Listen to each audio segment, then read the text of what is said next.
నిజాంపేట మండల కేంద్రంలోని ప్రాథమిక వ్యవసాయ సహకార సంఘంలో అవినీతి జరిగినట్లు బుధవారం రోజున కొందరు డీసీఓకు ఫిర్యాదు చేయడం దానిపై సొసైటీ చైర్మన్ బాపురెడ్డి ఖండించారు. ఈ సందర్భంగా ఆయన గురువారం విలేకరుల సమావేశంలో మాట్లాడారు.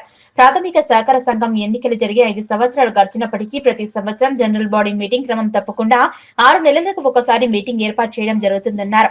ఈ మీటింగ్ లో అందరి సభ్యుల సంతకాలు కూడా పెట్టడం జరిగిందని, ఆయన పొంతనలేని ఆధారాలు లేకుండా సొసైటీపై ఆరోపణలు చేయడం ఎంతవరకు సమంజసమని వారిని ప్రశ్నించారు. ఎన్నికలు సమీపిస్తున్నందున కొందరు వ్యక్తులు బురదజల్లే ప్రయత్నం చేస్తున్నారన్నారు.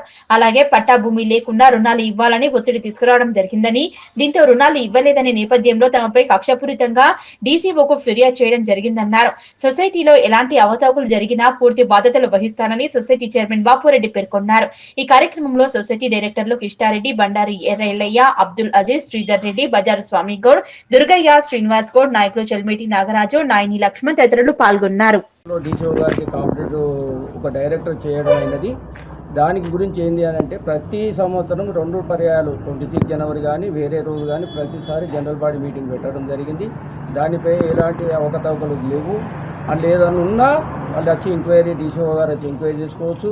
మళ్ళీ ఎవరైతే నిన్న కంప్లైంట్ చేసారో వాళ్ళే ఎన్పీలు అంటే మొండి బకాయిలు వాళ్ళే ఉన్నాయి.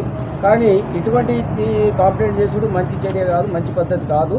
కావున ఇటుపై దానిపై చర్య తీసుకున్నా దానికి పూర్తి బాధ్యతలు చైర్మన్ గారే ఉండబట్టు.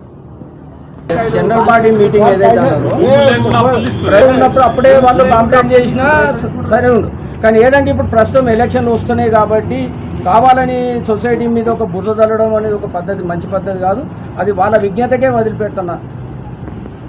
భూమి లేకున్నా అప్పు ఇవ్వమని అన్నారు ఒకటి. రెండవది ఏంటి అని అంటే నోటు ఇవ్వమని అంటారు. అప్పు ఉండగా సొసైటీలో అప్పు ఉండగా నోటు ఎట్లా ఇవ్వగలుగుతాం? ఇవ్వనందుకే నాపై ఈ సొసైటీపై ఆరోపణలు చేసింది. ఎలాంటి నిరారోపణలు చేసిండ్రు అటువంటి దాన్ని తప్పకుండా వాళ్ళు వచ్చి అధికారులు వచ్చి చర్య తీసుకొని మాపై ఎలాంటి చర్య తీసుకున్నా మాకు ఎలాంటి అభ్యంతరం లేదు. కావున వాళ్ళు ఏది చేసుకున్నా చర్యకు మేము కట్టుబడి ఉంటాం.